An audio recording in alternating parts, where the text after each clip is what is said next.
Hello, History72B Spring Quarter 2023. We are almost at the end of the quarter. This is the second of our lectures looking at the rights movements of the 1960s and 1970s.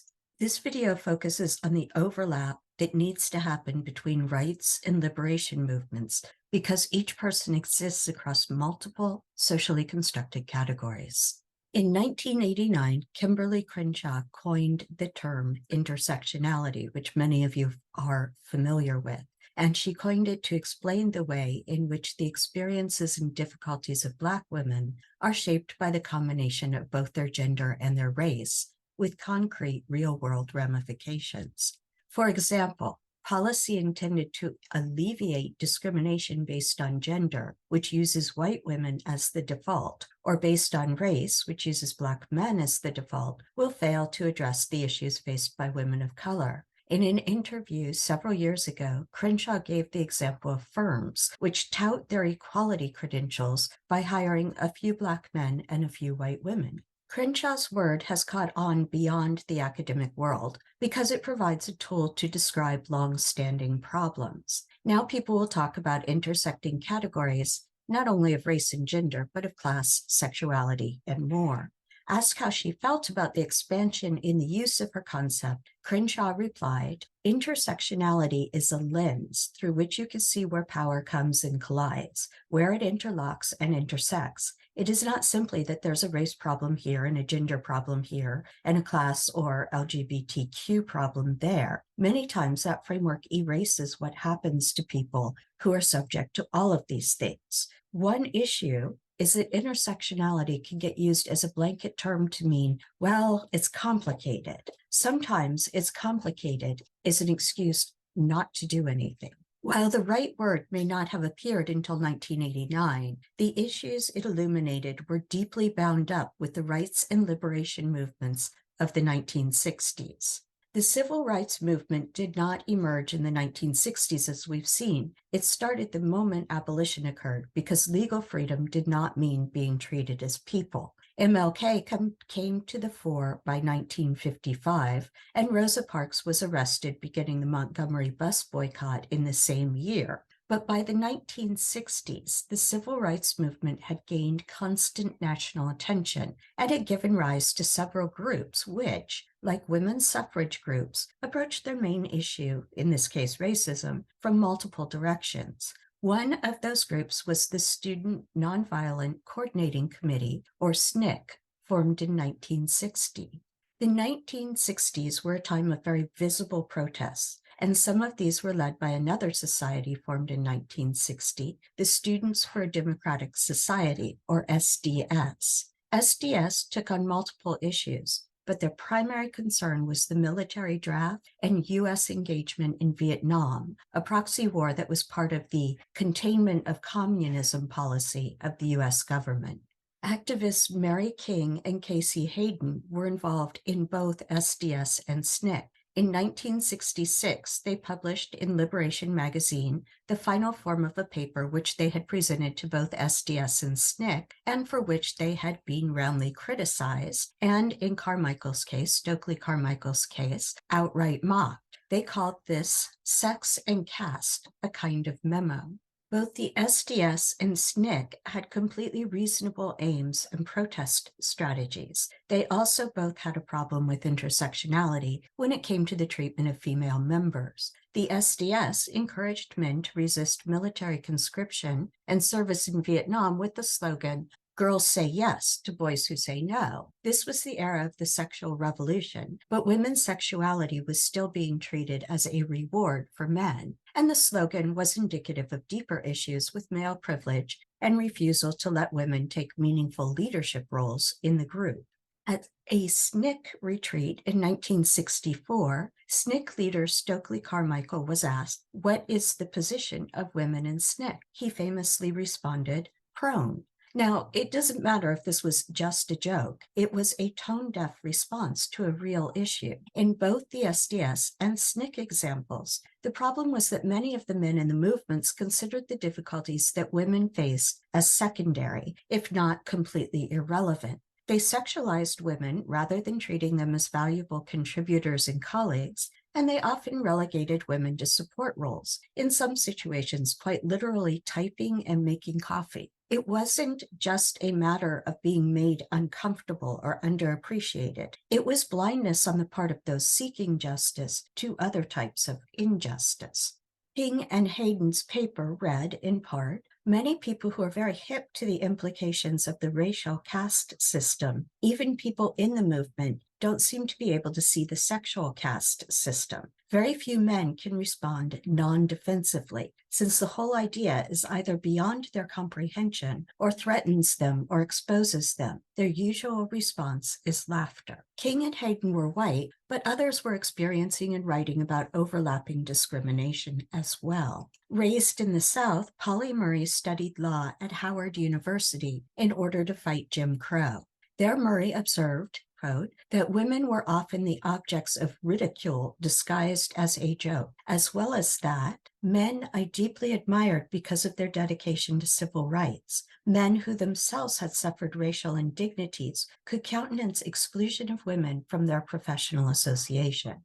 Howard at least admitted Murray. Harvard later rejected Murray from graduate study in law explicitly on the basis of gender, stating, quote, Harvard Law School is not open to women for registration, in the rejection letter which they sent to Murray. We'll see Pauli Murray again in this lecture. For now, though, I want to note that they used multiple pronouns throughout their life, not that that would have made Harvard any more welcoming to them. The interaction between race and gender played a role in the wording of the Civil Rights Act of 1964, although not due to positive motivations. You may recall that the wording of the 15th Amendment explicitly excluded gender as a category guaranteed the right to vote. The Civil Rights Act of 1866 also did not include the word sex. The Civil Rights Act of 1964 on the other hand, did.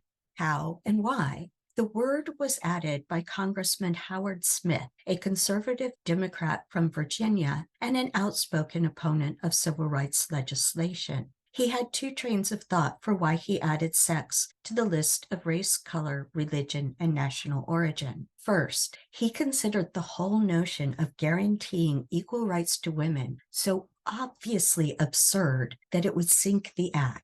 And second, that if the act were going to pass, it might as well have something in it that benefited white women to balance the benefits to Black men. Regardless of Smith's motivations, the Civil Rights Act of 1964 passed, and among other things, established the Equal Employment Opportunity Commission, or EEOC, which began taking complaints about employers not honoring the act in 1965. The EEOC anticipated that most of the complaints it received would be from Black men. In fact, fully a quarter of grievances received in the first year were from women from a range of racial and class backgrounds. Women pushed for their rights in the realm of personal autonomy, particularly reproduction, as well as employment.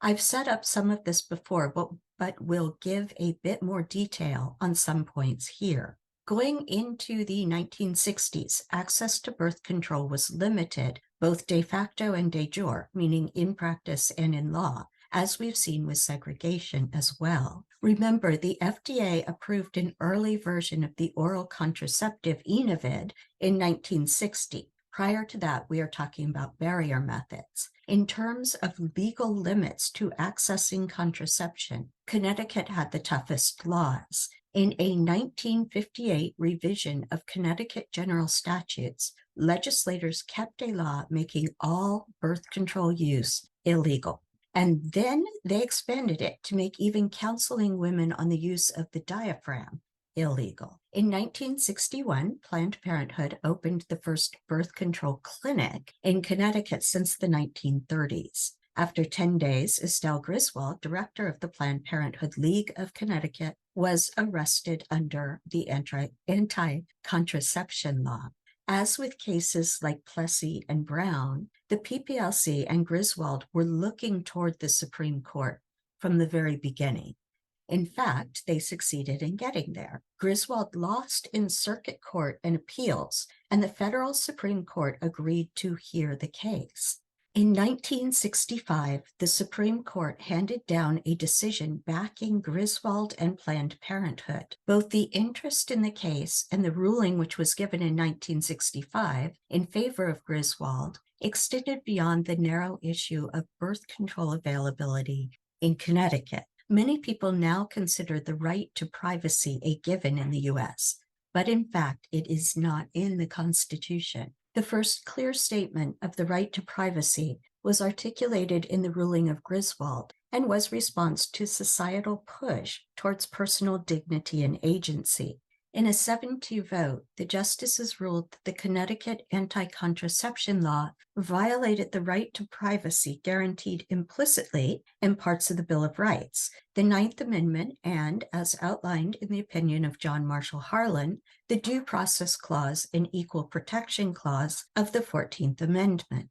This interpretation of the 14th Amendment has been pivotal in subsequent decisions, including Roe v. Wade in 1973, right to abortion in the first trimester, Obergefell v. Hodges in 2015, right to marry for same-sex couples. The ruling in Griswold may have opened the door to one avenue for addressing inequality, but as we saw with employment complaints earlier, this was only one step among a host of issues. In fact, Griswold had important limitations. It overturned the ultra-restrictive Connecticut law, but it only gave the right to use birth control to married couples. Not until a Supreme Court ruling in 1972 would unmarried people be granted the right to contraception. That was in Baird versus Eisenstadt, also decided using the 14th Amendment. Considering Griswold again, it gave a legal right to contraception to married couples, meaning it required the husband's permission.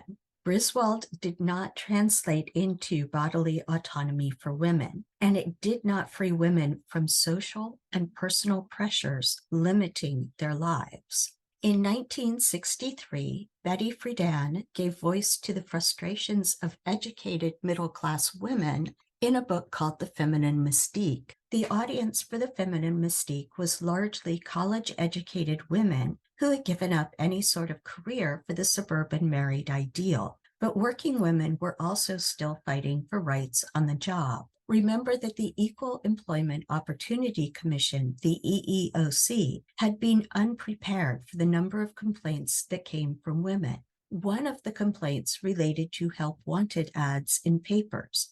Jobs advertised were segregated by sex. There were ads for men or for women, not for anyone qualified. Typically, pink-collar or women's jobs paid less and came with limited or non-existent opportunities for promotion. Women protested, but the EEOC decided that sex segregation in job advertising was not a problem.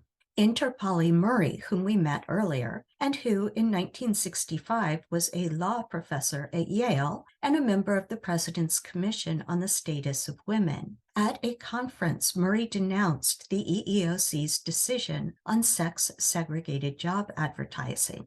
The audience for Murray's talk included Betty Friedan. In 1966, Murray and Friedan, along with 26 other women, founded NOW, N-O-W, or the National Organization for Women. NOW was conceived as a women's rights movement, meaning their goal, like that of the civil rights movement, was to work on changing law within a framework that saw the tenets of the Constitution and American government as basically good and merely needing to be extended equally to all. We can see this in a quote from NOW's original 1966 statement of purpose. We believe that the power of American law and the protection guaranteed by the U.S. Constitution to the civil rights of all individuals must be effectively applied and enforced to isolate and remove patterns of sex discrimination. And you see pictured the founding group of NOW.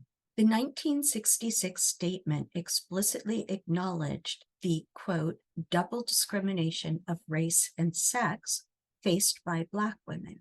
But by 1967, Pauli Murray had grown disillusioned with NOW. the group had come to focus exclusively on pushing for an equal rights amendment.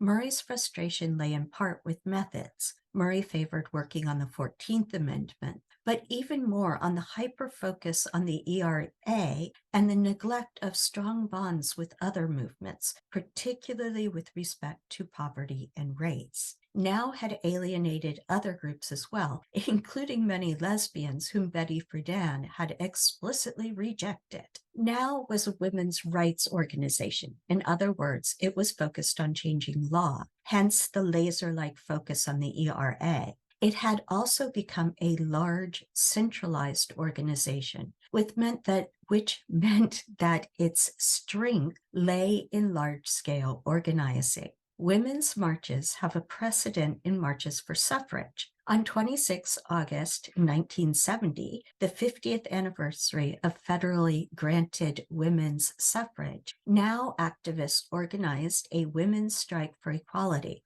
50,000 women marched on New York City, and another 100,000 participated in marches in 90 cities across the U.S. The period between about 1968 and 1970 also saw the development of a strong women's liberation movement. The focus was on changing culture rather than working through law. This movement, the liberation movement, was more diffuse and centered on consciousness-raising discussion groups in which women made connections between their personal experiences and overarching social structures. In this context, women could articulate that their supposedly personal problems, like insecurity, exhaustion, conflicts with male employers, coworkers, and spouses, were, in fact, not signs of individual failings, but tied to entrenched discrimination. In a phrase brought to mainstream attention in 1970 by Carol Hanisch,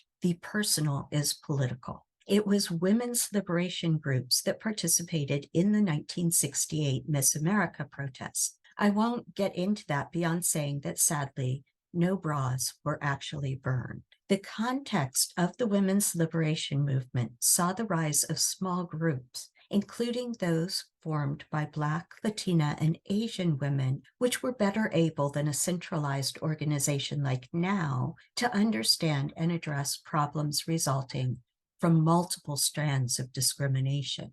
And that brings us to Marsha P. Johnson and Stonewall. The same period of the 60s and 70s also saw the beginnings of the gay liberation movement. Popularly, the movement has been traced to the so-called Stonewall Rebellion, or riot or protest, or however you want to call it, of 1969. Although, like the women's liberation movement and the Miss America protest, Stonewall was merely the part of a broader movement which attracted public attention. Most states had anti-sodomy laws, meaning that police could harass and arrest LGBTQ people. In many cities and towns, LGBTQ communities formed which centered on a bar or dance club as a safe space to meet and relax. In Greenwich Village, New York City, the Stonewall Inn was that place. On 27 June 1969, the police raided the Stonewall Inn. Rather than going quietly, the Stonewall community began protests, which received broad media attention.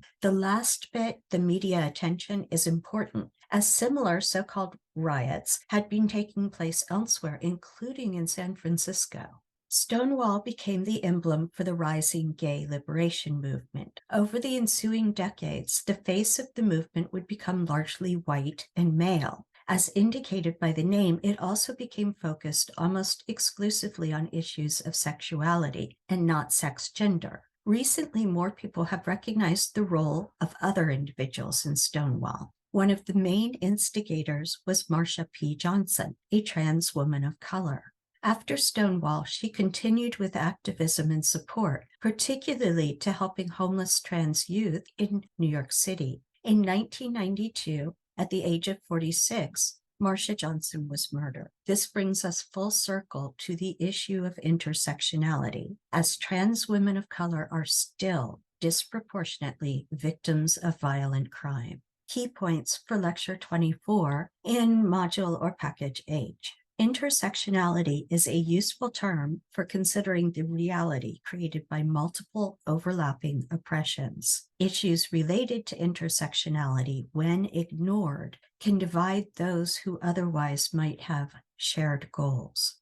Feminist rights movements of the 1960s and 70s came to focus disproportionately on addressing middle-class white women's issues using existing law. Activists such as Pauli worked across rights and liberation movements. As opposed to large top-down organized movements, women's liberation activists tended to meet in small consciousness-raising groups and try to change social attitudes rather than law. Although the gay liberation movement of the 1980s tended to exclude them, trans women of color like Marsha P. Johnson have been critical to LGBTQIA activism from the very beginning. I'm ending this video on an image of Marsha P. for Pay It No Mind Johnson with Sylvia Rivera.